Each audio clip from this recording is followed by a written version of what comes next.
जगत सारा क्षणिक है और आत्मा एक नित्य है। आत्मा का अनुभव बस एकमात्र नित्य है।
चैतन्य स्वभावी भगवान आत्मा अनादि अनंत शुद्ध चैतन्य मात्र है। ज्ञान मात्र है।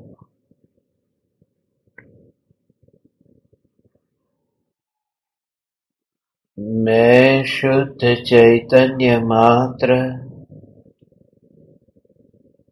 ज्ञान मात्र, भगवान आत्मा हूँ। प्रति समय यह जागृति बनी रहे। इस जागृति का नाम धर्म है।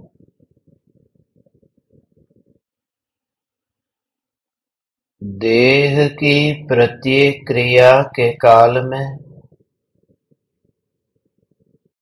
और विकल्पों के बहते प्रवाह के काल में ज्ञानी को प्रति समय यह जागृति रहती है कि मैं चैतन्य तत्व इस देह की किसी भी क्रिया में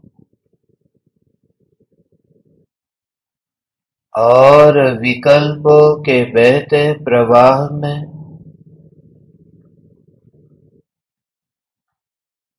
कहीं भी मिला नहीं हूँ। ऐसा शुद्ध चैतन्य तत्व मैं हूँ।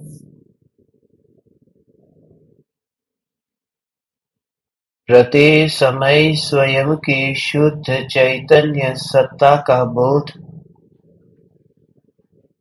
आत्म जागृति ही धर्म है।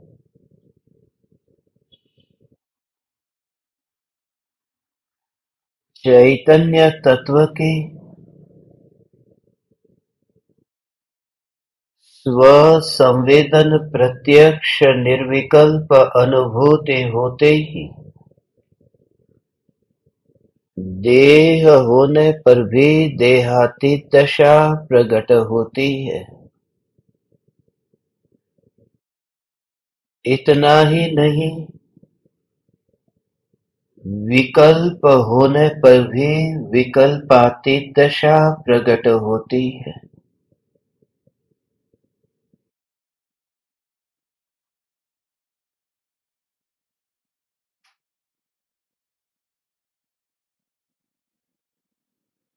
देह की क्रिया और विकल्पों का बहता प्रवाह, ये दोनों ही उदय के परिणाम हैं। इन दोनों में जीव की चाल नहीं है, कर्म की चाल है। जीव की चाल तो जानना जानना जानना है।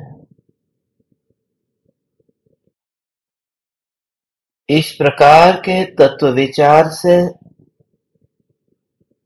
कि मैं उदयगत परिणामों में कहीं भी फैलने वाला नहीं हूँ और मैं ज्ञान प्रदेशों में ही व्याप्त ऐसा सत्ता मात्र चैतन्य तत्व हूँ। असंख्य प्रदेशों में व्याप्त होने पर भी मैं असंख्य नहीं हूँ, मैं एक हूँ। अनंत गुणों का घनपिंड हूँ, एक हूँ। तीन लोक में रहता हूँ मगर मैं तीन नहीं हूँ, मैं तो एक हूँ।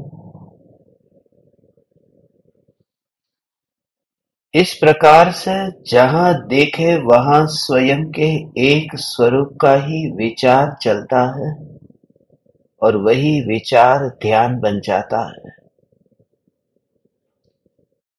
विचार विचार के रूप में रह करके नहीं, विचार विचार का लक्ष्य छोड़ करके जब वह ज्ञान ध्रुव का लक्ष्य करता है तब ध्यान बन जाता है। एकमात्र ज्ञायक देव ही मैं हूँ।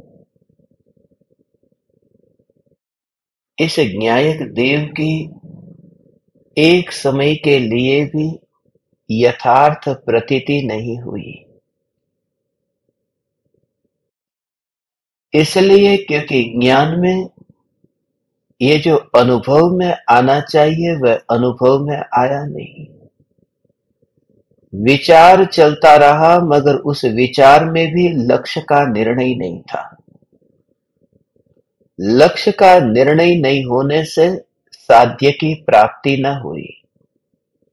अभी स्थिति ऐसी है कि संसार भी चाहिए और मोक्ष भी चाहिए। अभी स्थिति ऐसी है कि भवन भी चाहिए और वन भी चाहिए। अभी की स्थिति ऐसी है कि राग छूटता नहीं है और वितरागता के सपने देखते हैं। अभी की स्थिति ऐसी है कि इंद्रिय सुख छूटता नहीं है और अतीन्द्रिय सुख ही सुख है, ऐसी कल्पना करते हैं। अभी कुछ ठिकाना नहीं है। और जहां निर्णय का ही ठिकाना न हो वहां निश्चय कैसे होगा, और जहां निश्चय न होगा वहां अनुभव कैसे होगा, और अनुभूति के बिना तो मार्ग पर चलना होता ही नहीं है। इसलिए आज मुनिवर राम सिंह निर्णय किसे कहते हैं उसे समझाते हैं। भव भ्रमण से थका हुआ यह जीव क्या भीतर में यह निर्णय हुआ है कि बस ये संसार दुख से भरा है। एक निमित्त से वैराग्य आया है मगर समस्त निमित्तों से वैराग्य आया है या नहीं, ये अपने आप से पूछने जैसा है। जिस व्यक्ति से ठोकर खाई उस व्यक्ति के विचार दिन में न जाने कितनी बार आते हैं। जिसके साथ विवाद हुआ हो उस व्यक्ति के विचार चित्त में चलते ही रहते हैं कि उस व्यक्ति के साथ में मैं रहा था, कितने अच्छी तरह से हम रहे थे, प्रेम से बातें करते थे, खाते थे, पीते थे, घूमते थे, मगर वह व्यक्ति निकला कैसे, एक छोटी सी बात का बुरा लग गया। मुझे तो पहले से ही पता था कि उसके भीतर अहंकार तो छुपा है, एक न एक दिन निकलेगा। आज उसने दिखा दी अपनी असलियत। इस प्रकार से जैसे ही जीवन में कोई घटना घटित होती है उस व्यक्ति का विचार चलता है, मगर व्यक्ति का विचार है वह आध्यात्मिक क्रांति नहीं लाता। व्यक्ति का विचार नहीं है, वहां तो स्वरूप का विचार होना चाहिए। वहां उस व्यक्ति का विचार नहीं करना है, वो वस्तु स्वरूप क्या है, उस वस्तु स्वरूप के विचार से उदासीनता आती है। व्यक्ति का विचार करने से द्वेष के अलावा और कुछ भी पैदा न होगा। व्यक्ति का विचार होगा तो एक व्यक्ति को छोड़ करके फिर दूसरे व्यक्ति की खोज के लिए निकलेंगे, मगर परिणामों का स्वभाव यदि समझेंगे कि ऐसा ही परिणामों का स्वरूप है कि राग, उसके बाद द्वेष, उसके बाद राग, उसके बाद द्वेष, ये परिणामों का स्वरूप ही ऐसा है। और जब स्वरूप का विचार करें तो द्वेष नहीं होता, फिर वहां से उदासीनता होती है। इसलिए ज्ञानी क्षणिक का बोध होते ही अब सारे जगत के स्वभाव को पहचान चुके हैं, परिणामों का स्वरूप पहचान चुके, परिणामों का स्वरूप के परिणाम ऐसे ही है। भगवान की भक्ति का राग है और फिर दुकान पर गए, व्यापार आदि कर धन इकट्ठा करने का भाव आया, मंदिर में दान पेटी में डालने का भाव आया था, और वहां पर इकट्ठा करने का भाव आया। ये भाव दोनों जगह एक जगह है, पाप का भाव, एक जगह है पुण्य का भाव। ये दोनों प्रकार के भाव में परिणामों का विचार नहीं आता कि ये परिणाम कैसे है। जो परिणामों का विचार करके परिणामों से भेद ज्ञान करता है कि ये परिणाम जहां प्रतिबिंबित होते हैं वहां परिणाम क्या है, तो वहां एक ही परिणाम है, जानना जानना जानना जानना जानना। जैसे कोई व्यक्ति समझ जाए कि ये धन मेरा नहीं है, तात्कालिक उसे छोड़ देता है। जैसे समझ में आ जाए कि ये वस्त्र मेरा नहीं है, तात्कालिक छोड़ देता है। ऐसे ही ज्ञान ये पहचान कर लेता है कि परिणाम मैं नहीं हूं, तो जो ये कल्पना थी कि ये परिणाम का अनुभव हो रहा है वहां से हट जाता है, और ज्ञान ज्ञान ज्ञान छोड़ता भी नहीं है, बस ज्ञान ज्ञान ज्ञान ज्ञान की ही अनुभूति होती है। सिर्फ दृष्टि का बदल जाना ही सम्यक दृष्टि है। यथार्थ निर्णय नहीं होगा। जो पूछते हैं कि इतना सब कुछ सुनने के बावजूद भी सम्यक दर्शन क्यों नहीं होता, अनुभूति से वंचित क्यों रहते हैं, परम कृपालु देव के पास उसका उत्तर है। परम कृपालु देव कहते हैं काम एक आत्मार्थ नो।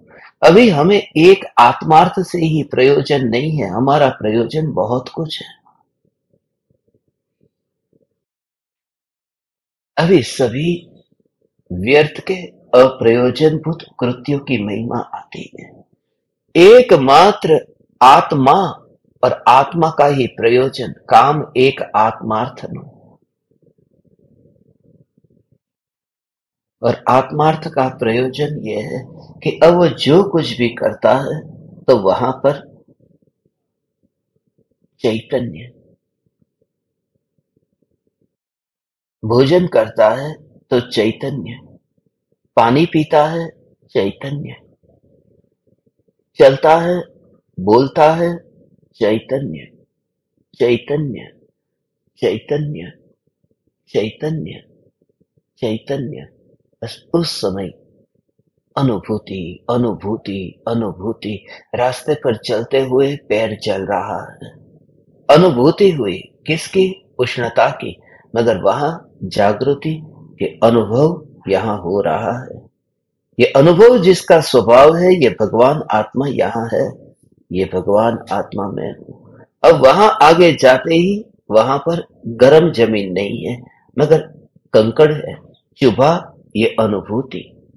और वहां पर ये भेद नहीं रहता है भगवान कि जमीन गर्म है किसकी बात है, कंकड़ है किसकी बात है, कांटा चुभा किसकी बात है। और आगे जाकर के मखमल जैसा मुलायम गलीचा, कोमल स्पर्श किसकी बात है। हर हर हर समय में अनुभूति, अनुभूति, अनुभूति, अनुभूति। जब अनुभूति पर जोर आता है तब बाहर के ज्ञेय फिर गौण हो जाते हैं, क्योंकि चमड़ी ही गौण हो गई। अनुभूति स्वभाव को देखते ही फिर परमाणु, परमाणु, परमाणु, परमाणु, परमाणु, परमाणु का कार्य करते रहते हैं। थोड़ी ही देर में तुम देखोगे, जैसे तुम्हें अभी खुजली हो रही है, और थोड़ी देर तुम खाली प्रयास करो कि नहीं खुजाना है तो क्या होता। सीधा ही रिएक्शन मत लाओ, एक बार देखो ने कि ये जो हो रहा है उसे जानने वाला जो है वह क्या कर रहा है, कैसे जान रहा है। और तुम थोड़ी देर में पाओगे कि जो खुजली हो रही थी पता ही नहीं चला कि अरे मुझे तो याद भी नहीं आया कि थोड़ी देर पहले खुजाने का भाव आया था। क्योंकि जैसे ये भेद ज्ञान का प्रयोग होता है और ज्ञान की धारा एक बार शुरू हो जाती है, फिर वहां ज्ञेयों की विस्मृति हो जाती है। फिर वहां जानना जानना जानना उस धारा पर वो आ जाता है। वो ज्ञेयों के मार्ग पर नहीं चलता है, वह ज्ञान के मार्ग पर चलता है। वह रास्ते पर नहीं चलता है, वह नदी के प्रवाह में ही बहता रहता है। बस वह जानने की धारा। इसलिए ज्ञानी किसी भी परमाणु में बैठा नहीं होता, क्योंकि धारा परमाणु में नहीं है। इस तरह से देह में होते हुए भी देह में कैसे मैं मानूं कि मैं देह में हूं, क्योंकि जो निरंतर अनुभव हो रहा है उस अनुभव में परमाणु है ही नहीं। एक ही निर्णय, काम एक आत्मार्थन, संयोगों के कारण नहीं, स्वभाव के कारण। ये अहोभाव जगह है। मेरी जेब में 100 रुपये नहीं है, इसलिए लगता है कि वास्तव में संसार दुख स्वरूप है। यदि कल 100 रुपये आ गए तो फिर संसार सुख स्वरूप हो जाएगा। अज्ञानी के लिए जो संसार दुख स्वरूप है वह संयोगों के कारण है, और ज्ञानी की दृष्टि में संसार दुख स्वरूप है क्योंकि स्वभाव उन्होंने पहचाना। जिन्होंने संयोगों के कारण ही संसार को दुख रूप माना है और संयोग के पलटते ही संसार से मोक्ष जाने का भाव भी छूट जाता है। इसलिए अधिकतर मृत्यु के समय जो मोक्ष की, जो परमात्मा की ये जो कामना है वह धर्म नहीं है, वह तो नाटक है। वो संयोग, ये संयोग वह पैदा करता है। संयोग ये पैदा करता है, संयोग ये मजबूरी में धर्म करने को ये मजबूर कर रहा है। इसलिए 24 तीर्थंकर को देखो, जवानी में ही उनका जीवन भर जवानी में वो मोक्ष के मार्ग में लगे, बुढ़ापे का इंतजार नहीं किया। बुढ़ापा आया ही नहीं, जवानी ही जवानी थी, जवानी में। और वहां ऐसा आज जो 60 बरस के बाद में देखते हैं मंदिर भरे रहते हैं, बूढ़े लोगों से ही ये मंदिर भरे, क्योंकि हमारी मानसिकता ऐसी है कि बस बुढ़ापे में धर्म करना है, मृत्यु आए तब धर्म करना है। इसलिए क्योंकि संयोग नहीं रहे हैं भोग के, न राज्य को भोग पाता है, न स्त्री को भोग पाता है, न बच्चों को भोग पाता है, कोई सुनता नहीं है। इंद्रिय शिथिल हो गई है, दांत रहे नहीं कि चबाए क्या, न खा सकता है, न स्पर्शन इंद्रिय का भोग है, पत्नी को भोग नहीं सकता, अशक्त हो गया। रसन इंद्रिय भोगता नहीं है, दांत रहे नहीं, इच्छा बहुत होती है, दांत में फंस जाता है, खाने का मन होता है, खा नहीं पाता है। बहुत हालत, इतनी खराब हालत है। और ऐसे बुढ़ापे में वो धर्म करना चाहता है, वो धर्म का रस नहीं है, वो मजबूरी है। इसलिए जवानी में जहां शरीर पूरी तरह से सशक्त है, ऐसी स्थिति में कोई ही विरला ऐसा होता है। गुरुदेव हो सकते हैं, परम कृपालु देव देखो बुढ़ापे का इंतजार करते ही नहीं है। जिस समय इस शरीर का सबसे अधिक उपयोग भोगों में हो सकता है, उसी शक्ति का पूरी तरह से यदि खर्च किया जाए, उपयोग किया जाए, तो अंतर की आराधना में, मगर हे चैतन्य परमात्मा तुम निराश मत होना। भले ही तुम्हारी जवानी ऐसे ही भोगों में बीती, तुम्हें एक समय के लिए निराश नहीं होना। मैं तुमसे ये कहता हूं कि तुम्हारे धर्म का आधार संयोग नहीं होना चाहिए कि बुढ़ापा आया है इसलिए नहीं, संसार का स्वरूप ऐसा है। माने आज यदि कोई तुम्हें कहे कि ये फिर से तुम्हें ये जवानी मिलती है, क्या तुम भोगने को तैयार हो? स्वरूप को समझा है, वो कहेगा कि अब नहीं, क्योंकि वह भाव नहीं रहा।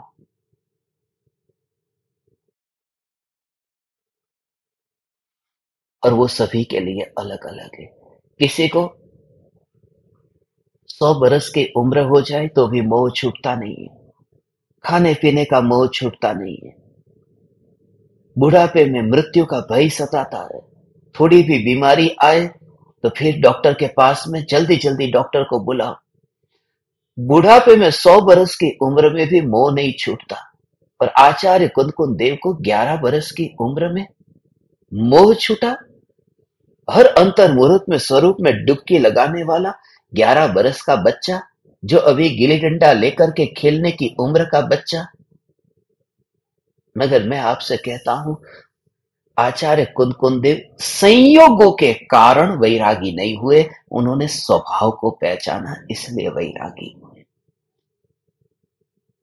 निर्णय जो होता है वो निर्णय स्वभाव को पहचान करके होता है। इसलिए पत्नी यदि बुरी मिली है और धर्म में रस जगा है तो कहीं भ्रम में है। पत्नी के कारण धर्म में रस जगा है ऐसा नहीं, मेरा धर्म में रस है, क्योंकि यह जगत सारा क्षणिक है, सारा क्षणिक है और आत्मा एक नित्य है। अपने को अलग देखता हूं और ये देखते ही अहोभाव आता है, अरे मैं ऐसा परमात्म तत्व हूं।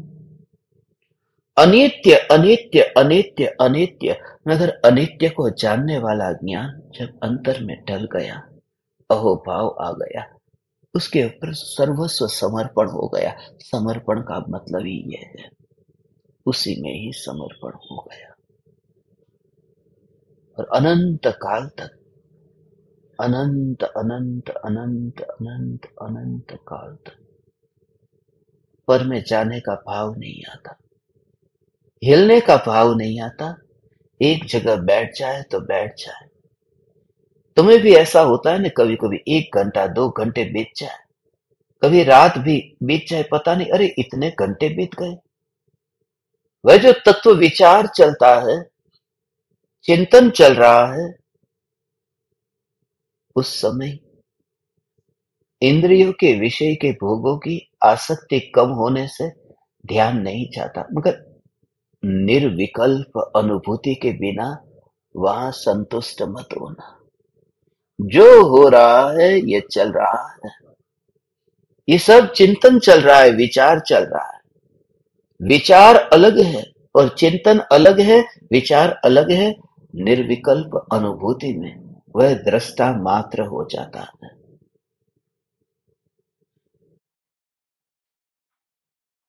जिसका निर्णय हुआ है, जिसे तत्व का यथार्थ निर्णय हुआ है, वह फिर बस अब शब्द को नहीं, अब भाव को ग्रहण करता है।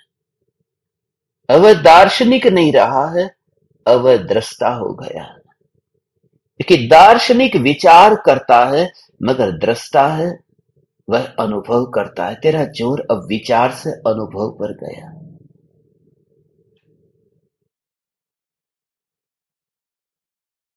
विचारों की परंपरा होती है और अनुभूति मौलिक होती है। विचार पराये के होते हैं और अनुभूति स्वयं की होती है। ये भेद जानते हुए तो ही अपना निरीक्षण करना कि कहां अटकना हो रहा। बस ज्ञान ज्ञान ज्ञान ज्ञान ज्ञान ज्ञान ज्ञान, ये ज्ञान ज्ञान ही अनुभव में आ रहा है, ये ज्ञान ही अनुभव में आ रहा है। परमाणुओं अनुभव कैसे आए? क्योंकि सारा ज्ञान जैसे ही तो अंदर से भाव पाए, ज्ञान ज्ञान ज्ञान, उसमें वेदन होगा, हो ज्ञान ऐसा अंदर में, जैसे तू अंदर से ऐसा अनुभव करता है, जैसे एहसास हुआ, जानना, और उसमें ये ज्ञान।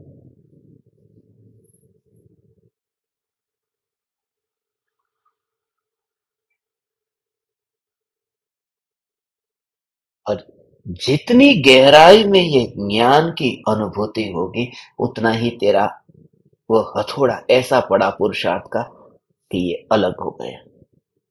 अब तुझे कोई कहे कि तू दो पैर वाला, दो हाथ वाला, तू सिर वाला, कान वाला, ऐसा तू मनुष्य है, वहां तुझे सुनाई भी नहीं देगा। जिस समय तू को सुनेगा ने, अरे मनुष्य तुम दो पैर वाले, अरे मनुष्य तुम दो हाथ वाले, ऐसे मनुष्य, ये रमेश, तू मेरी बात को सुन रहा है कि नहीं? ये शब्द जैसे ही कान में पड़े, मगर उस रमेश को जैसे ही शब्द कान में पड़े, सुनता ही नहीं है। ज्ञान, ज्ञान, इसलिए क्योंकि ज्ञान की अनुभूति में वह कान को अंदर में जोड़ता ही नहीं है। और जो टकराहट हो गई सो हो गई, मगर अंतर में ज्ञान की अनुभूति। और ये सुनने में ही नहीं, देखने में, छूने में, ये पांचों इंद्रियों में ले लेना। इसलिए ज्ञानी देह वाला होता ही नहीं है, एक अलग से सत्ता है। ज्ञान की ही सत्ता अलग से, बिल्कुल ही पूरी, इसलिए निरावरण ज्ञान है। वो जो केवल ज्ञानावरण जो है वह भी नहीं है। जैसे सर्वज्ञ भगवान कैसे होते हैं, जैसे सिद्ध परमात्मा सर्वज्ञ और शरीरी। अरियन भगवान को देखो कि ज्ञानावरण कर्म है या नहीं, कि नहीं, वहां आवरण हट गया है, आवरण हट गया है। बस ऐसे ही बिना आवरण का ही, बिना बादलों का सीधा ही सूर्य निरावरण, बिना वस्त्र का जैसे बच्चा नग्न, ऐसे ही ये चैतन्य, जहां पर तुझे किसी भी प्रकार का ये इंद्रियों के परमाणुओं का और क्षणिक परिणामों का ये आवरण नहीं दिखता, तब तो ज्ञान, ज्ञान, ज्ञान तेरे जीवन में सबसे बड़ी वो जो दुविधा है, उस समय जो तेरे अंदर में, जो कैसे कहते हैं ना कि अंदर से सहा नहीं जा रहा, बहुत तकलीफ हो रही है, अंदर में दम घुटता है। ये सही शब्द मैंने तुझसे कहा, दम घुटता है। वो स्थिति तेरे जीवन में तब आएगी कि यह दम घुटता है। किससे दम घुटता है? ऐसा कि ये जो ज्ञान अनुभव में आ रहा है, मगर ये किसके सामने मैं कहूं? बस ये तो स्वयं अनुभव करता है, अभिव्यक्त करने जाता है, वहां दम घुटेगा। अनुभूति में दम नहीं घुटता, अनुभूति को व्यक्त करने की चेष्टा करने में दम घुटता है, क्योंकि कुछ उपाय नहीं है। ऐसे न्याय न्याय न्याय न्याय न्याय की धारा, मगर उससे पहले निर्णय तो हो, निश्चय तो हो। अभी निर्णय ही ठीक नहीं है। एक मार्ग पर जो यात्रा करता है वह मंजिल तक पहुंचता है। हम थोड़े चलते हैं और ऐसा ही होता है। पानी को रखते हैं आग के ऊपर, 100 डिग्री पर गर्म होगा, वो हवा हो जाएगा। मगर अभी आग के ऊपर रखा है, 1 घंटे के लिए सत्संग सुना है, अभी 80 डिग्री हुआ, 90 डिग्री हुआ, और फिर 10 डिग्री ही दूरी थी, मगर पानी को नीचे उतार लिया। और अब फिर से 1 घंटे के बाद में पानी को फिर आग के ऊपर रखा, किसके लिए? कि 10 डिग्री गर्म करने के लिए, जो पहले बाकी था। गड़बड़ वहां है। और ऐसा होता है सम्यक दर्शन की प्राप्ति से पूर्व बहुत बार, जो मैं तुमसे कहता हूं ना, श्रद्धा होते होते रह जाती। हे चैतन्य परमात्मा, उसका भाव यही है। श्रद्धा होते होते होते होते होते होते रह जाती। ऐसा ही है, क्योंकि उस ध्यान के प्रयोग के दौरान, तत्व विचार के दौरान, मोह इतना मंद हो जाता है, इतना मंद होता है कि जीवन फिर रुखा सुखा एक भय लगने लगता है। मोह गिरने ही वाला था, मगर फिर रह जाता है। ऐसे ही देखते हो ना, कभी नल के ऊपर एक पानी की बूंद अभी टपकी, मगर टपक नहीं रही है। टपकते टपकते वह बूंद रह जाती है। ऐसे ही तत्व विचार करते वो मोह छूटते छूटते थोड़ा रह जाता है। वह इस वजह से, उसका मूल कारण यह है कि उसके बिना जीवन का कोई अनुभव नहीं है, और वही जीवन लगता है कि मेरा जीवन समाप्त तो हो जाएगा। श्रद्धा यही कहती है, श्रद्धा उसी के साथ में रहे ना, इसलिए अलग नहीं हो सकता। वो साहस नहीं जुटा पाता, वो पानी की एक बूंद वो नल से अलग होने के लिए साहस नहीं जुटा पाती। अभी गिरी मगर फिर भी नल में ही पड़ी रहती है, नल के साथ में ही वो जुड़ी रहती है। ऐसा ही है कि मोह छूटते छूटते छूट नहीं पाता, वो अंदर ही पड़ा है। मगर जब इतना पुरुषार्थ हो, जितना गाढ़ बोध होगा बस उतना ही, जितना गाढ़ बोध का अर्थ यह है कि जैसे किसी व्यक्ति से ठोकर खाई, तुम्हें लगा कि बहुत दुख हुआ तो फिर वापिस फिर वहां दोबारा जाने का मन होता है, इसलिए क्योंकि थोड़ा और सेटलमेंट हो जाएगा। हम बहुत बार कोशिश करते हैं जहां हमारे रिश्ते बिगड़े हो कि लाओ थोड़ी देर अच्छी तरह से बात कर लेंगे, रिश्ते सुधर जाएंगे, फिर उसी संसार में चले जाएंगे। मगर कोई भी हल नहीं निकलता, फिर 2-4 महीने बाद में फिर वही लड़ाई झगड़ा। समय बदल जाता है, कारण बदल जाते हैं, मगर इंसान की वृत्ति तो वही रहती है ना। इसलिए तुमने देखा होगा कि तुम्हारे रिश्तेदारों में एक बार नहीं अनेक बार विवाद हुआ है। तुम बिछुड़े हो फिर भी मिले हो, बिछुड़े हो फिर भी मिले हो, फिर बिछुड़ने के बाद में मिलने की जरूरत क्या थी? और मिल गए तो फिर बिछुड़ते क्यों हो? वृत्ति तो वही है, कचरे वाली। जितना अधिक क्षणिक का बोध हो, बच्चे को जितना अग्नि का बोध, क्षणिक का बोध ऐसा हो गया हो कि अब वह अग्नि के पास में दोबारा ना जाए। पहली बात तो ये, एक तो ये कि अग्नि से इतना क्षण का बोध हुआ। माँ ने कहा बेटा खाना खाने बैठ जा, नहीं बैठ रहा है, मगर वहां आग थी, आग के पास में गया और गर्म का बोध हुआ, वहां से वापिस आ गया। अब माँ कहती है जा, अब नहीं, अब खाना खाने बैठ गया। मगर जब खाना खाने बैठा और रसगुल्ला जैसे ही बेटे के मुंह में गया, उस समय बेटे को यह याद नहीं है कि मुझे अब आग के पास में नहीं जाना। रसगुल्ले तक पहुंचने के लिए अग्नि का बोध बहुत जरूरी था, मगर जिस समय रसगुल्ले का अनुभव हुआ उस समय किसका बोध मुझे हुआ था, कौन मुझे धक्का देकर यहां पहुंचाया था, कोई भाव नहीं आता। ऐसे ही न्यायक देव की मस्ती है। ध्रुव जैसे ही संसार की क्षण भंगुरता का बोध होता है, बस।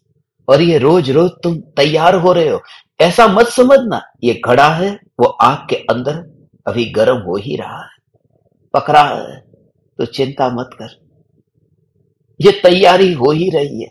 इस तैयारी के लिए ही बोध है, ये न्यायक न्यायक न्यायक न्यायक न्यायक न्यायक न्यायक न्यायक न्यायक न्यायक न्यायक तेरी रुचि जगी है। न्यायक न्यायक न्यायक तत्व का निर्णय होने के बाद में स्वभाव से पहचान करके निर्णय होगा, फिर निश्चय होगा। अभी तो निर्णय किया, अब निश्चय। आत्मा का हित करना है, आत्मा का हित करना है। मगर रास्ते में यदि कोई दूसरा आ जाए, कह दे कि नहीं यहां से एक दूसरा भी मार्ग है, चल मैं तुझे ले जाता हूं। निर्णय तो करके गया था, मगर फिर रास्ता बदल दिया। इसलिए निर्णय से अधिक बलवान वह निश्चय है कि अब कोई भी व्यक्ति उसे लेकर के जाएगा नहीं। निर्णय किया था तो गच्छामी हुआ था, अब निश्चय कर दिया है तो पवज्जामी होगा। इसलिए कहते हैं बुद्धम शरणम गच्छामि। हम ये नहीं कहते, हम कहते हैं अरहंते शरणम पवज्जामी। जाने में और पहुंचने में अंतर है। जाने में वह कहीं और रास्ते पर चला जाएगा, जरूरी नहीं है पहुंचेगा। जाने में जरूरी नहीं है पहुंचेगा, वहीं पर ही ठहर जाएगा और मार्ग में ही वहां मकान बना करके निवास कर देगा। या फिर चलते चलते पुरानी याद आएगी तो वापस लौट जाएगा। मगर पवज्जामी निश्चय ही है। अब दुनिया की कोई भी ताकत इस निश्चय को बदल नहीं सकती। मैं ध्रुव चैतन्य हूं, मैं ध्रुव चैतन्य हूं। मगर फिर भी अभी छोटी सी संभावना है, इसलिए निश्चय भी पूरा कर लिया, मगर प्रकृति साथ न दे तो क्या करे? तब फिर अनुभव से वंचित रहता है। निश्चय करके ही तो वहां पर गया था, मगर फिर वो जो निश्चय किया था ना, उस निश्चय का रस रह जाता है। निश्चय करने वाला अनुभव से इसलिए वंचित रहता है क्योंकि निश्चय कर लिया है कि पाना ही पाना है, और पाना है इस भाव के कारण ही वह खो देता है। मैं जीत गया हूं इस भाव के कारण ही व्यक्ति हार जाता है। कि पर्याय का जोर है। मुझे पाना है ऐसा नहीं, मैं हूं, मैं सत्ता स्वरूप हूं। पाना है उसका तो विकल्प तक नहीं। वह इतना पुरुषार्थ होता है, इतना पुरुषार्थ होता है कि उसका विकल्प तक नहीं आता। फल का विकल्प आ जाए तो फल की प्राप्ति क्या, मामला ही बिगड़ जाए। निश्चय पूरी तरह से, मगर निर्विकल्प जब होगा तो बस। क्रिकेटर है ना, निश्चय करके निर्णय भी कर लिया है, निश्चय भी कर लिया है कि आज तो मैं अपनी टीम को जिता करके रहूंगा, आज मैं मैन ऑफ द मैच होऊंगा, आज मैं इतना अच्छा खेलूंगा, निश्चय किया है। और वो जो सामने ट्रॉफी है, वो ट्रॉफी मुझे मिलेगी। अब सामने से बॉलर बॉल फेंकता है, इसने हाथ में बैट पकड़ा है, बॉलर ने बॉल फेंका। जैसे ही बॉल फेंकते ही इसने क्या किया, अब जैसे ये बैट को उठाता है, उस समय निश्चय है मेरा कि मुझे वो जो सामने ट्रॉफी है मुझे ही मिलेगी, आज मैं अपनी टीम को जिताऊंगा, आज मुझे मैन ऑफ द मैच मिलेगा। ऐसा विकल्प आता ही नहीं है, आएगा तो आउट हो जाएगा। जो प्राप्त होने वाला है उसका विकल्प उस समय न हो जिस समय पुरुषार्थ चलता है। और उसे भी पता है, जब बल्ले को जोर से मारता है उसे पता है कि क्या मिलने वाला है, मगर जो मिलने वाला है उसका विकल्प न हो, वो अंदर में पड़ा है, वो जानता है, सब समझ है उसके अंदर, निर्णय भी है, निश्चय भी है, मगर पुरुषार्थ जब होता है उस पुरुषार्थ में विकल्प नहीं आता। उस पुरुषार्थ में किसका विकल्प नहीं आता? पत्नी का विकल्प तो नहीं आता, पत्नी का विकल्प तो नहीं आता, मगर जिसे पाने के लिए जो मैदान में गया है, वहां पत्नी को पाने नहीं गया, वहां वो ट्रॉफी को पाने गया है। जिसे नहीं पाने गया उसका विकल्प आए तो आउट हो ही जाएगा, मगर जिसे पाने गया है उसका विकल्प आए तो भी आउट हो जाएगा। इसे संसार का विकल्प तो अनुभव से वंचित करता ही है, मोक्ष का विकल्प भी अनुभूति से वंचित करता है। इसलिए वहां मैं ज्ञान मात्र। और यदि अच्छी तरह से यहां पर छक्का लग गया है तो वो जीत जाएगा। फिर वो कहे कि जीतने के लिए मैं क्या करूं, अब ये ट्रॉफी पाने के लिए मैं क्या करूं? कुछ भी नहीं करना, उसकी चिंता तू मत कर। इसलिए जो श्री कृष्ण कहते हैं कि तू कर्म करते जा, फल की इच्छा मत कर। मैं तुझसे कहता हूं तू धर्म करते जा, फल की इच्छा मत कर। और धर्म है आत्म जागृति और स्वरूप में स्थिरता। मैं ज्ञायक, मैं ज्ञायक, मैं ज्ञायक, इसी पर ही जो मुझे, इसलिए कहा भगवान, मार्ग ही इतना आनंददायक लगता है, इतना आनंददायक लगता है कि मंजिल की याद ही नहीं आती है। मंजिल की याद जब तुम्हें आए, समझना रास्ते में थोड़ी तकलीफ हो रही है, बस। वो यहीं पर ही तो है, यहीं पर ही है। इसलिए वहां पर यहीं पर ही तो है, यहीं पर ही तो है। इसलिए ओ हो हो हो हो हो, वो जो मार्ग है वह मार्ग ही यहाँ पर आनंददायक इतना हो गया क्योंकि वो ऐसा ही चैतन्य चैतन्य चैतन्य। अब एक लड़का जा रहा है, इस लड़की से मिलने जा रहा है, तो मार्ग में आकुलता हो रही है। कब मिलेगी लड़की, कब मिलेगी लड़की? मैं अपनी प्रेमिका से मिलने जा रहा हूं, मैं जा रहा हूं, जा रहा हूं। ये आकुलता तब होती है जब खुद अकेला है। मगर प्रेमिका ही गाड़ी में बैठी हो तो उसे आकुलता नहीं है कि कब पहुंचूंगा मैं वहां, क्योंकि जिसके साथ में मुझे रहना है वह तो अभी पास में है। मोक्ष की आकुलता इसलिए ज्ञानी को नहीं होती क्योंकि जो मोक्ष स्वरूप है वो तो यही है। अब आकुलता हो कैसे कि कब मिलेगा मोक्ष? जो नहीं हो उसके विकल्प होते हैं। हमारे घर में भी जो चीज नहीं होती है वही हमारे विकल्प में आती है। होती है उसका विकल्प कितना आता है दिन में? घर में सोफा है, कुर्सी है, टेबल है, ये तुम इतनी सारी वस्तु को देखते हो, कितना विचार आता है? हमें विचार उन्हीं वस्तु का आता है जो अभी दिखाई नहीं देता, उन्हीं के विचारों में ही रहते हैं। इसलिए मोक्ष का विचार भी, मोक्ष की याद भी अब इसलिए नहीं आती क्योंकि मैं मुक्त स्वरूप हूं।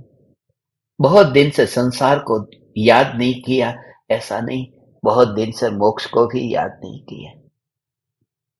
ऐसा में ध्रुव न्यायक, ये ध्रुव की ध्रुवता का अभाव ऐसा आता है। बहुत दिन से मोक्ष की याद नहीं आई।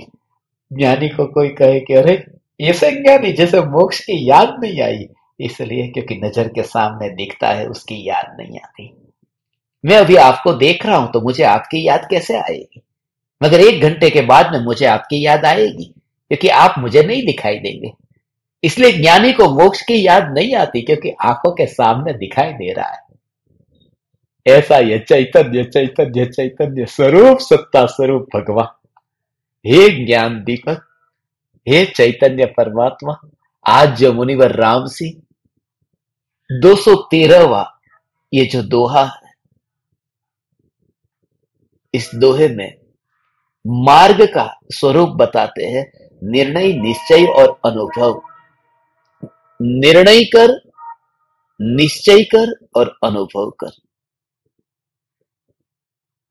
मगर एक ही मार्ग पर रह करके दोहा पढ़ते हैं 213। वे पंथे हीन गम्मयि, वे मुह सूयेन सिज्जये कंथा, वेण्णेन हुन्ति अयाणा, इंद्रिय सोखम च मोक्षम च। अरे अजान, दो पथ में गमन नहीं हो सकता। दो मुख वाली सुई से कथरी नहीं सिली जाती। वैसे इंद्रिय सुख तथा मोक्ष सुख, ये दोनों बात एक साथ नहीं बनती।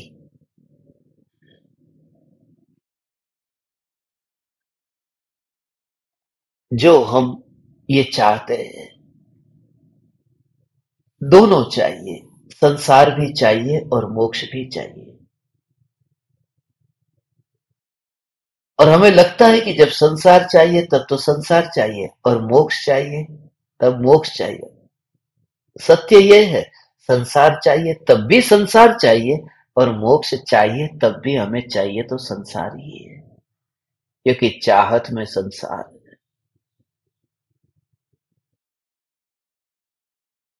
एक मार्ग पर यात्रा कर,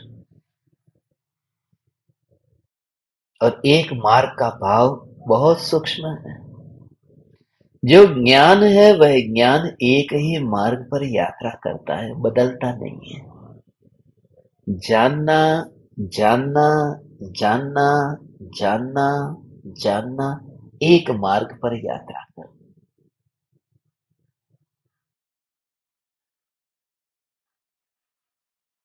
दुनिया का ऐसा कोई देश नहीं है जहां पर तुम किसी भी दिशा में गाड़ी चला सको। अब भारत में है कि 22 दिशा में गाड़ी चलाओ। अब यूरोप अमेरिका में है कि दाई दिशा में गाड़ी चला, मगर चलानी तो एक ही और होगी। बात यह है कि एक दिशा में यात्रा कर अकस्मात ना होगा। यदि तुझे अभी रस नहीं है तो थोड़ा और दुकान पर बैठ ले, थोड़ा और ठोकर खा ले, थोड़ा और पत्नी के साथ में रहे, थोड़ा ठोकर खा, इतना ठोकर खा, मगर जब तू निर्णय कर लेने की बस बहुत हो गया, फिर वापिस मत जा। एक दिशा में यात्रा कर। यही तो विशेषता है, यही तो विशेषता है। भरत चक्रवर्ती जब 96,000 रानियों के साथ में रहते हैं तब वन जाने का विचार नहीं करते, और जब वन में चले जाते हैं तो रानियों का विचार नहीं करते। और असली बात यही है कि एकाग्र जहां पर है वहां पूरी तरह से अपनी जान लगा देना। एक मार्ग पर यात्रा कर। तो कहेगा कि मुझे दुकान जाना पड़ता है, मुझे घर संभालना पड़ता है, परिवार को संभालना है, समाज में जाना है, शादियों में जाना है, सब व्यवहार तो निभाना पड़ेगा ना, मैं क्या करूं? और उसमें वो करते हुए फिर मुझे धर्म करना है, तो दो दो मार्ग पर नहीं चलना होगा। इसका नाम दो मार्ग नहीं है। दो मार्ग का मतलब क्या है? तो दुकान पर जा, ऑफिस जा, मंदिर जा, सत्संग सुनने बैठ, फिर भी वो दो मार्ग नहीं है। दो मार्ग का मतलब है कि तू एक ओर से मानता है कि ये जो ज्ञान की धारा है, ये जो ज्ञान धारा है, ये जो चैतन्य का मार्ग है, यह भी धर्म है, और शुभ भाव ये भी धर्म है। ये दो मार्ग हो गए। धर्म की मान्यता जो है वो तेरी धर्म की मान्यता दो प्रकार में न होनी चाहिए। धर्म का मार्ग एक है। तो दुकान पर जाता है वो दूसरा मार्ग नहीं है। यदि तो दुकान पर जाते हुए भी ये जागरूक है कि ये पाप है, ये धर्म नहीं है, तो मंदिर जाता है वो दूसरा मार्ग नहीं है। यदि मंदिर जाते समय ये जागरूक है कि ये शुभ भाव है, ये धर्म नहीं है, तो तू एक ही मार्ग पर चल रहा है। उस समय तुझे पता है मार्ग एक है, बस मार्ग एक है। उस समय भी तेरी दृष्टि जो है वो तेरी दृष्टि एक ही मार्ग पर यात्रा कर।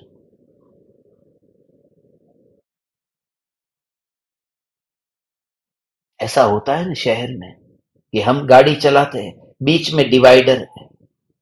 अब हम गाड़ी चलाते हैं, पश्चिम की ओर जा रहे हैं और हमें जाना है पूरब की ओर, मगर क्या करें, डिवाइडर है। गाड़ी ऐसे तो अभी मोड़ नहीं सकते, तो आगे जब जाते हैं, अब जाना पड़ रहा है आधा किलोमीटर, 1 किलोमीटर। अब जाते समय हमारे जो विचार में, हम तो दूसरे मार्ग पर है ना, हमारा मार्ग तो वो सामने जो है वो है जहां की ओर हम जा रहे हैं। भले हम उल्टे मार्ग में, मगर उल्टे मार्ग में नहीं, हम सीधे मार्ग में ही हैं। वो दूसरा मार्ग नहीं है, वो वही मार्ग है। इसलिए ज्ञानी को शुभ भाव आते हैं, मगर ये जागृति है कि ये शुभ भाव जो है भले उल्टा मार्ग है, भले कर्म का मार्ग है, धर्म नहीं है, मगर वो कर्म का मार्ग जो है वहां सुख बुद्धि नहीं होने से और सत्य की समझ होने से वह मार्ग भी क्षम्य है। इसलिए वो एक मार्ग पर ही यात्रा करते हैं। आचार्य कुंदकुंद देव समयसार लिखते हैं तो ये तो विकल्प का कांटा है। समयसार वो कांटे से लिखा गया, ताड़ के पान पर वो कांटा नहीं था। आचार्य कुंदकुंद देव को वो जो विकल्प आया वो विकल्प कांटा था। हाथ में कांटे चुभे थे और खून लगा, खून निकला,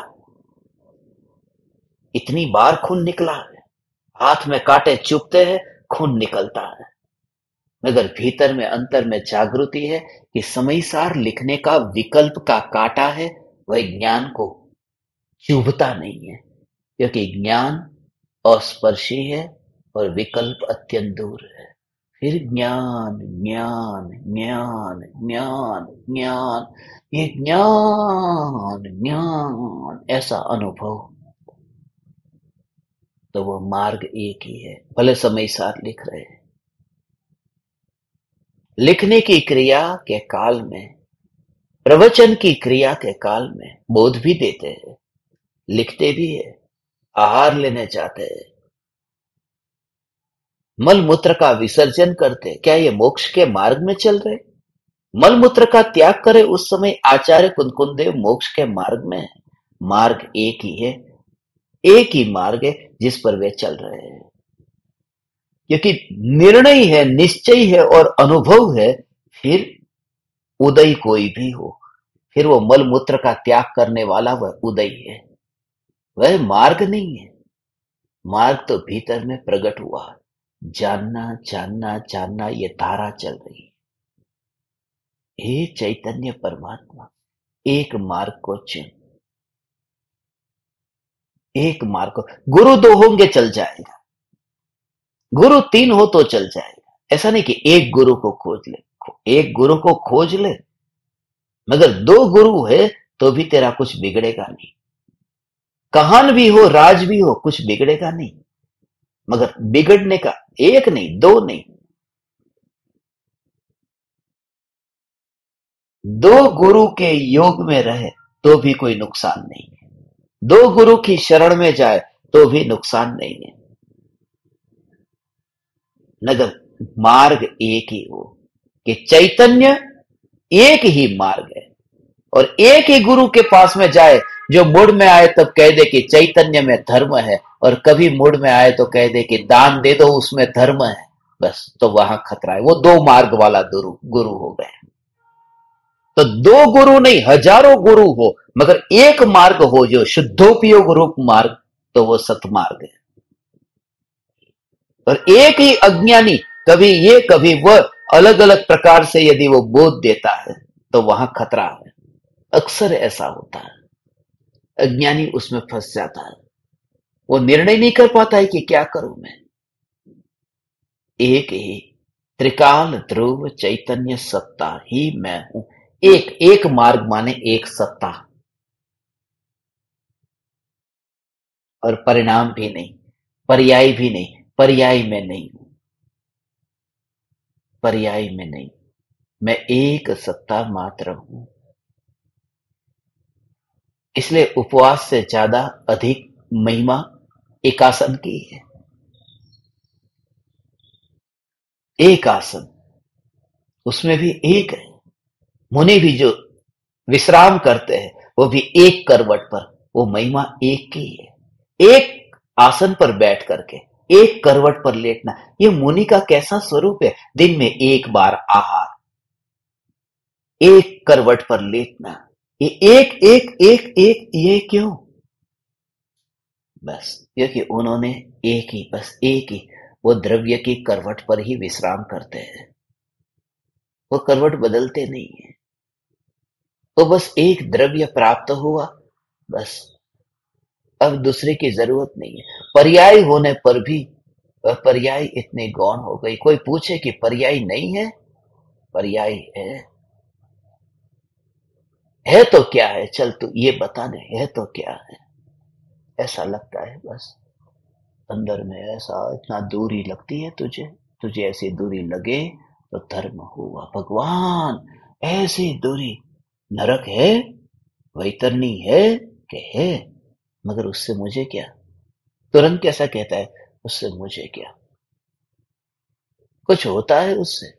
नरक में वैतरणी बहती है, नरक में वैतरणी बहती है, और तुझे कुछ भी रात्रि को कैसी, शास्त्र में सुना तो है ना, शास्त्र में सुना न तूने कि नरक में वैतरणी है, तो रात को नींद कैसे आ जाती है। इसलिए क्योंकि तू इतना समझदार है कि जहां मैं विश्राम कर रहा हूं वहां वैतरणी नहीं है, वहां तो गंगा भी नहीं है, नहीं तो गंगा में भी डूब जाता। और डूबने वाले को उससे क्या कि वैतरणी में डूब रहा है कि गंगा में डूब रहा है, दोनों में डूबेगा और मरेगा। तो मुनि जो एक चैतन्य, एक चैतन्य, एक चैतन्य, तो विकल्प की वैतरणी और वितरागता की गंगा, ये दोनों परिणामों में, ये दोनों पर्याय में, समयसार लिखने की वैतरणी और स्वरूप की स्थिरता की गंगा। आहार लेने निकले हैं वह वैतरणी, विकल्प की वैतरणी, और स्वरूप में स्थिरता फिर वितराग गंगा। मगर जो अनादि अनंत ध्रुवता जो न्यायक की, जो सत्ता मात्र, बस ये सत्ता मात्र, बस वो अपने महल नहीं हिला। महल न वैतरणी में गया, महल न गंगा में गया, और थोड़ा भी गीला न हुआ।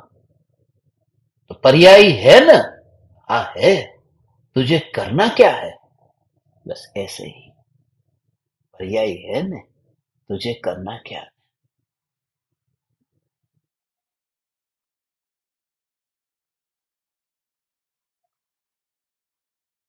ऐसा अंदर में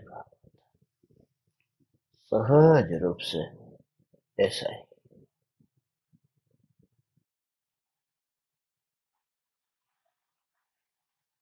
मार्ग पर यात्रा करते करते, मार्ग पर यात्रा करते करते करते करते फिर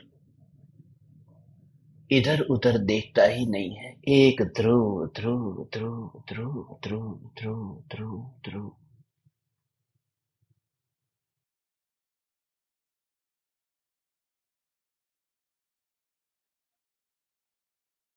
परिणति ऐसी भगवान, ऐसे ऐसे ऐसी ऐसी ऐसी। और उसमें कैसे मालूम है? तुझे मालूम है कितना सूक्ष्म उसका भाव है?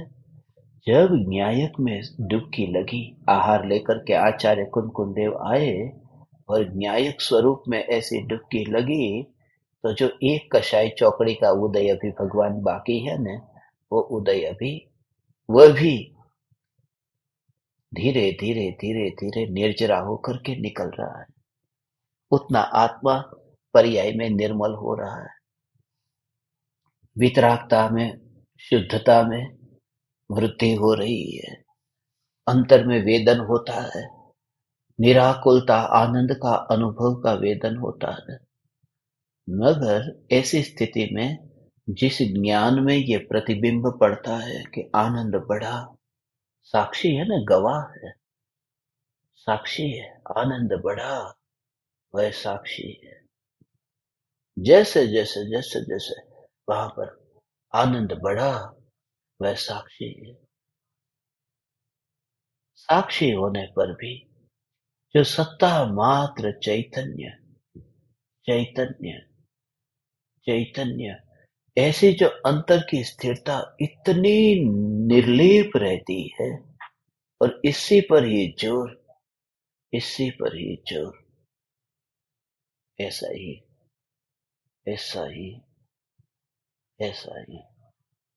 कोई विकल्प नहीं, और सत्ता मात्र। परिवर्तन आता है मगर अपनी ध्रुवता, बस ऐसा ही।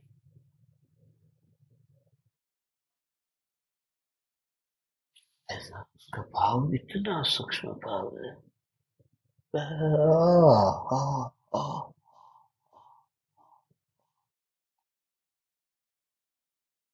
ऐसा है, ऐसा है, ऐसा ही है, ऐसा ही।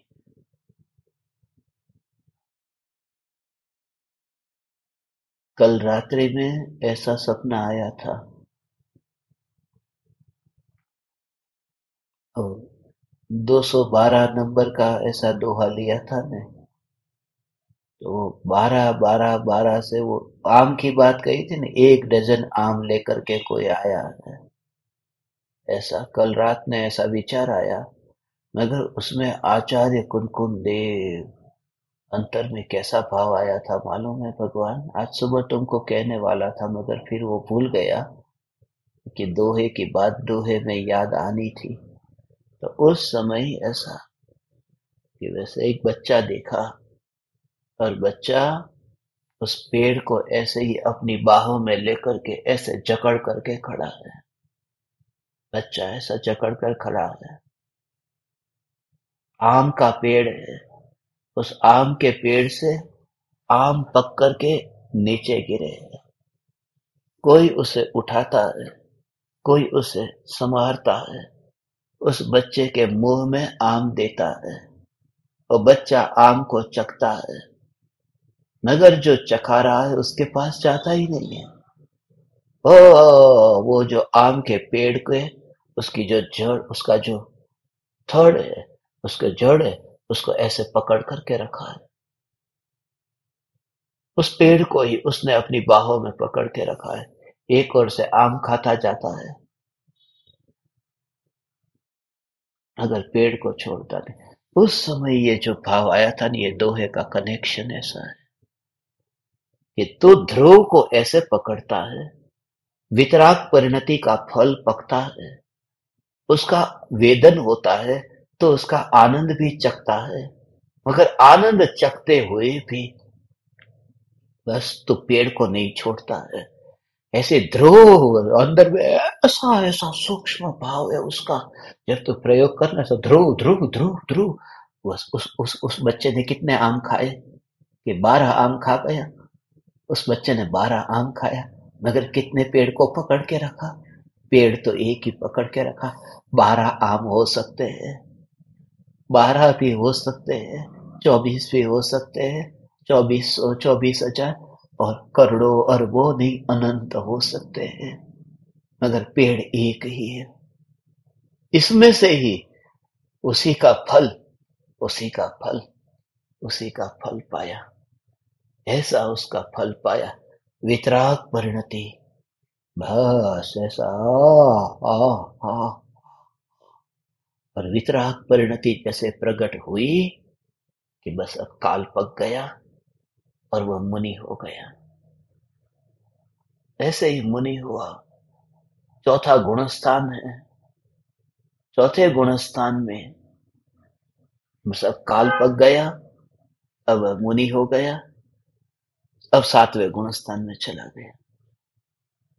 वह जो वितराग परिणति जो प्रकट हुई है चौथे गुणस्थान में, जो वितरागता प्रकट है ना, मगर वितराग परिणति को बस प्रकट होने पर भी ध्रुव को नहीं छोड़ा है। ध्रुव की पकड़, वो एक मार्ग पकड़ के रखा। ऐसे ही चौथा गुणस्थान चल रहा था, वितराग परिणति प्रकट हुई है, ध्रुव का लक्ष्य छूटा नहीं कि अरे अब मुनि कब होगा। ऐसे ही मुनि कब होगा, मुनि होने का समय आ गया। ऐसे समय आ गया, ऐसे ही महावीर भगवान का समय आ गया। चौथा गुणस्थान था, समय आ गया और मुनि हो गए। 30 बरस की उम्र में, 30 बरस की उम्र में चौथे गुणस्थान से अब उनका एक ध्रुव के आश्रय से, और सुबह जैसे ही आंख खोली ने तो ऐसे ही देखा घड़ी में, अरे आज तो 30 तारीख और चौथा महीना है। अरे महावीर भगवान 30 बरस की उम्र में चौथे गुणस्थान में से, वितराग पर जन्म से चौथा गुणस्थान था, 30 बरस तक चौथा गुणस्थान था ना। तो 30 4 मैंने तुमको बताया था ना, कल रात को जो बात कही थी ना भगवान, पूरी रात भर वही वही वही वही। मैं यहाँ का मेहमान हूँ, मैं अब सिद्धों के पास में ही जाने वाला हूँ, अब तो सिद्धों के पास में ही जाने वाला हूँ, महावीर भगवान के पास में ही जाऊंगा। एक ज्ञान दीपक, एक एक ऐसे ही बस। और बच्चा जैसे पकड़ के रखा, ध्रुव ध्रुव ध्रुव ध्रुव। और तुझे ऐसा नहीं है कि बिल्कुल तू बेहोश हो गया है। वितराग परिणति ऐसी अंदर में, ऐसी वितराग परिणति, उसका तू रस भी चखता है। वो उपवास नहीं करता है बच्चा, वो पागल नहीं है, वो रस पूरा लेता है, आम को चखता भी है और आम को चख करके भी आम को नहीं पकड़ता है, और पेड़ को ही पकड़ करके रखा है। और पेड़ को यदि पकड़ के रखा तो आम तो उगते ही जाएंगे, चिंता क्यों करता है। और आम के पीछे गया, पता नहीं ये पेड़ का क्या होगा। ऐसा ध्रुव ध्रुव ध्रुव का चूर। बहुत कुछ कहना है, समय हो गया खत्म। ऐसा ही है भगवान, इतनी बातें स्मरण में आ रही है रात्रि के समय, ये चिंतन के समय, अंदर ही अंदर तेरा दिन रात इसमें ही बीतेगा। फिर एक मार्ग है ना, फिर वो रात को दूसरा मार्ग है ही नहीं। दिन का मार्ग अलग, रात का मार्ग अलग, मंदिर में है तब मार्ग अलग, दुकान में है तब मार्ग अलग, गुरु के पास बैठा है तब मार्ग अलग, पत्नी के पास बैठा है मार्ग अलग, ऐसा है ही नहीं। तुझे खुद को एहसास होगा, भीड़ के बीच में जो एक की अनुभूति है, बस वही एक मार्ग है। इसका तू एनालिसिस करना, अपने पर ऐसा घटित करना, भगवान ऐसा है, ऐसा घटित करना। जब तू सबके साथ में बैठा हो न, परिवार में, मित्रों में, सब जगह, और उसके बीच में एक की अनुभूति, सब में मैंने खाली चेतन नहीं, जड़ भी, अलमारी हो, टेबल हो, कुर्सी हो, ये सब पदार्थ हो, उन सभी के बीच में रह करके एक, ऐसी जो एक, बस पहले विचार से, मैं एक हूं, मैं तो एक हूं, मैं तो एक हूं, ये भाव से शुरुआत होती है। ये एक, मैं तो एक हूं, सबके बीच में रह करके वो एक। और जैसे ही तुम्हें तुम्हें जब विचार आता है ना एक, तब सामने वाला व्यक्ति कहता है, अरे सुन रहे हो मेरी बात? तुम कहोगे कि नहीं, सॉरी, हाँ मेरा ध्यान नहीं था, ऐसा कहना, सॉरी मेरा ध्यान नहीं था, शरीर इधर था, मगर उपयोग यहां नहीं था। वो जो तुम वहां नहीं थे, वास्तव में नहीं थे, क्योंकि तुम जो हो वो वहां नहीं थे। तो तत्व विचार करते करते भीड़ के बीच में वो गायब कैसे हो जाता है, वो गायब होना, ये परम कला है। समूह के बीच में रह करके और वन में जा करके एकांत में चला जाता है, उससे पहले भीड़ में रह करके एकांत में जाता है। कल सुबह, कल से नया महीना शुरू हो रहा है, 5वां महीना शुरू हो रहा है ना। एक, एक माने मैं, कल से मैं महीना शुरू हो रहा है। मैं माने हर साल मुझे ये महीना आता है, ऐसा लगता है मैं चैतन्य, मैं चैतन्य, मैं महीना माने मैं, माई सेल्फ, मैं चैतन्य, मैं चैतन्य। कल सुबह अपन ये गायब होने की जो कला मैंने कही ना, कि सब बैठे हो मगर विचार करते करते कैसे गायब हो जाता है, जो ध्यान घटित हो जाता है, वो ध्यान कैसे घटित होता है, वह बात बहुत सूक्ष्म बात है, वो हमें समझनी है। विचार करते करते भीड़ के बीच में वो कैसे गायब होता है, वहां क्या प्रोसेस क्या है उसका, उसकी चर्चा अपन करेंगे। आज रात्रि में सोने से पहले आप एक सुई से दो कथरी नहीं सिली जाती, और दो मुख वाली सुई से।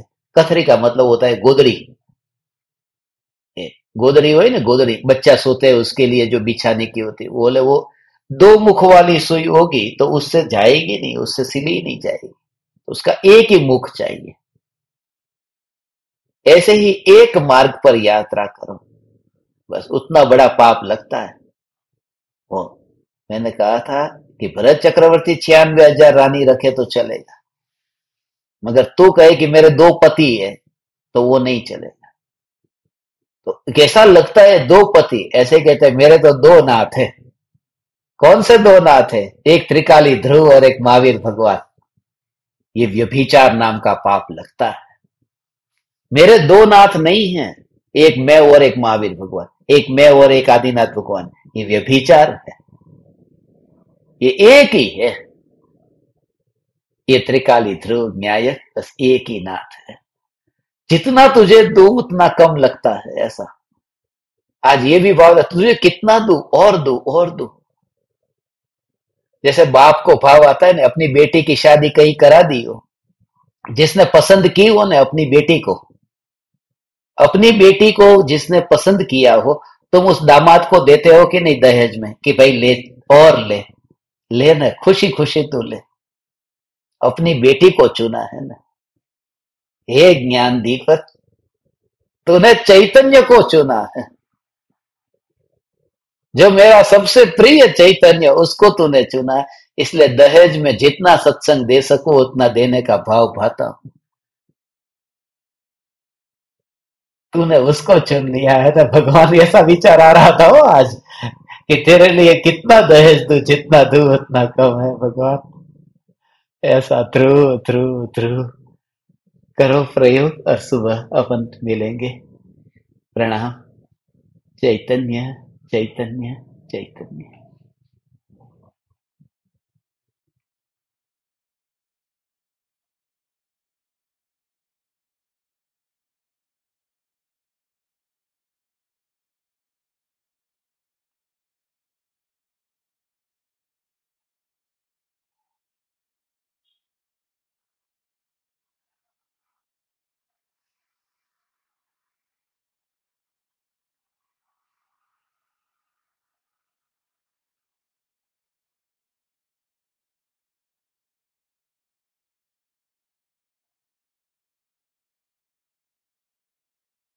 अहो अहो श्री सद्गुरु करुणा सिंधु अपार, इस पामर पर प्रभु किया अहो अहो उपकार, अहो अहो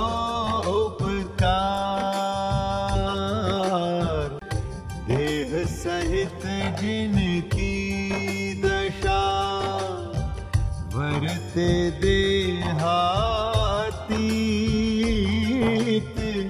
उन ज्ञानी के चरण